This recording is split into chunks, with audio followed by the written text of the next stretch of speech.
नमस्कार दोस्तों मेरा नाम है मनोज ठाकुर और आप देख रहे हैं the news insider. The news insider में हम लगातार फूड कॉर्पोरेशन ऑफ इंडिया में पनप रहे भ्रष्टाचार पर आवाज उठाते रहे हैं। हमने कई बार इस मसले पर जोरदार तरीके से आवाज उठाई और यह बताने की कोशिश की कि किस तरह से देश में फूड माफिया गरीबों के निवाले और किसान की मेहनत पर डाका डाल रहा है।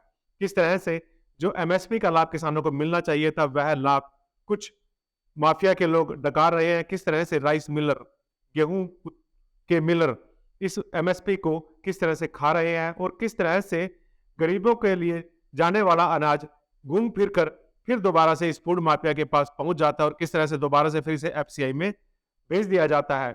इस सारे मसले पर हमने लगातार सिलसिलेवार तरीके से कई बार आवाज उठाई और आपको जानकर खुशी होगी कि हमारी इन खबरों का संज्ञान लेते हुए सीबीआई ने अब एक जोरदार चोट एफसीआई पर की है। सीबीआई ने एफसीआई में पनप रहे इस घोटाले की जांच शुरू कर दी है। सीबीआई ने तकरीबन 6 माह पहले एक ऑपरेशन शुरू किया था और इस ऑपरेशन का नाम रखा था ऑपरेशन कनक। अब इस ऑपरेशन पर काम करते हुए सीबीआई की टीम ने 3 राज्यों में 50 जगह पर एक साथ छापेमारी की और इसके साथ साथ एफसीआई के एक बड़े अधिकारी को गिरफ्तार करने में भी सफलता हासिल की है।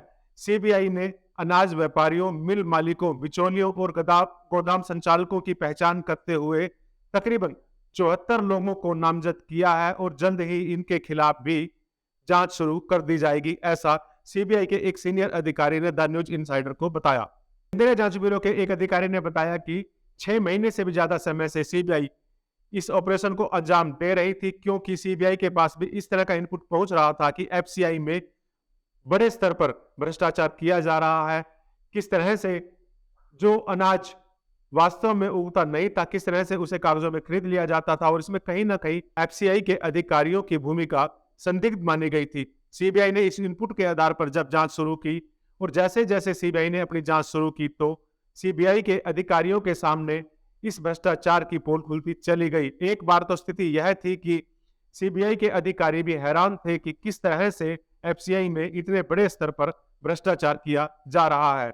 सीबीआई ने अब एफसीआई के तकरीबन 34 अधिकारियों को भी नामजद किया है। इसमें 3 अधिकारी ऐसे हैं जो रिटायर हो चुके हैं, लेकिन अब वह सीबीआई के रडार पर आ गए हैं। बताया यह जा रहा है कि सीबीआई ने 20 चावल मिल संचालकों को भी अपने रडार पर लिया है, क्योंकि इन मिल संचालकों ने भी चावल की खरीद में भारी गड़बड़ी की है।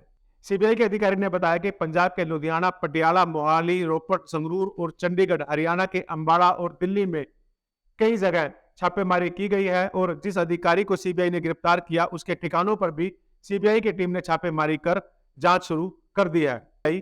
बेनामी खाद्य आपूर्ति डिपो की भी जांच करेगी। एजेंसी पंजाब के कई अधिकारियों की भूमिका को भी जांच कर रही है जो बेनामी खाद्य आपूर्ति डिपो चला रहे हैं। इसी तरह से सीबीआई के रडार पर हरियाणा के करनाल, अंबाला, कुरुक्षेत्र, यमुनानगर, कैथल समेत कई जिलों के डिपो संचालक और अधिकारी रडार पर हैं, क्योंकि यहां भी खाद्य आपूर्ति विभाग के डिपो में गड़बड़ी की शिकायतें सीबीआई को लगातार मिलती रही हैं। सीबीआई के अधिकारी ने बताया कि एफसीआई की स्थापना इसलिए की गई थी कि ताकि किसानों को उनकी फसल का उचित मूल्य मिलता रहे, लेकिन एफसीआई के कुछ अधिकारी इतने भ्रष्टाचार पर उतारू हो गए कि किसानों को मिलने वाले एमएसपी का लाभ कुछ चंद राइस मिलरों और कुछ ऐसे दलालों और फूड माफिया तक पहुंचा रहे थे, जिस वजह से किसानों तक एमएसपी का लाभ नहीं पहुंच रहा था, यानी कि किसानों के हक पर सीधे सीधे डाका डाला जा रहा था। इतना ही नहीं, करनाल में भी इस बार धान की खरीद में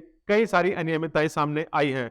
करनाल के ही कई राइस मिलर को बहुत ही सनसनीखेज तरीके से, बहुत ही साजिशाना तरीके से जींद से भी धान खरीदने की इजाजत दी गई थी। इस जांच में, इस इजाजत में कई सारे अधिकारी इन्वॉल्व थे। इन अधिकारियों की जांच की मांग भी द न्यूज इनसाइडर बार बार कर रहा है, क्योंकि यह अपने आप में एक बड़ा घोटाला है। और इतना ही नहीं, करनाल के असंध, इंद्री और कई अन्य जगह पर भी धान खरीद में भारी घोटाला हुआ है। सीबीआई को चाहिए कि इस घोटाले की भी जांच करे और खास तौर पर जिन राइस मिलर को जींद से धान खरीदने की इजाजत इस सीजन में मिली है, उन राइस मिलर की जांच होनी चाहिए कि उन्हें क्यों और कैसे यह इजाजत खाद्य आपूर्ति विभाग के अधिकारियों ने दी। इस मामले में खाद्य आपूर्ति विभाग के एक सीनियर अधिकारी की भूमिका पर भी सवाल खड़े हो रहे हैं। बताया यह जा रहा है कि इस अधिकारी ने कुछ राइस मिलर के साथ मिली भगत कर जींद से इन राइस मिलर्स को धान खरीदने की इजाजत दी थी और बताया जा रहा है कि कई राइस मिलर ने इस धान खरीद की आड़ में भारी गड़बड़ी की है। यह ज्यादातर राइस मिलर बिहार और यूपी से सस्ता चावल लाकर एफसीआई को आपूर्ति कर रहे हैं। इसकी भी जांच होनी चाहिए। जानकारों का यह भी कहना है कि जब तक राइस मिलर की जांच नहीं होगी तब तक इस घोटाले तक सीबीआई की पहुंच नहीं हो सकती।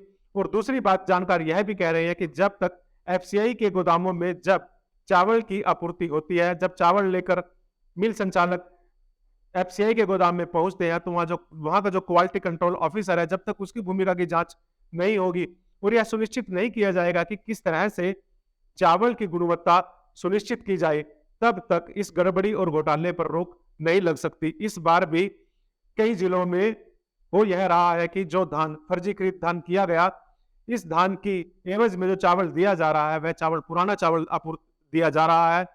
बिहार और यूपी से चावल को खरीद कर उसे दोबारा से पॉलिश कर एफसीआई के गोदामों में भिजवाया जा रहा है और मिल संचालकों की इस षड्यंत्र में किसी न किसी स्तर पर एफसीआई के वह टेक्निकल स्टाफ जिम्मेदार है, वह टेक्निकल अधिकारी जिम्मेदार है, जो अधिकारियों से मोटी रिश्वत लेकर इस खराब धान को, खराब क्वालिटी के धान को एफसीआई के गोदामों में लगाने का काम कर रहे हैं।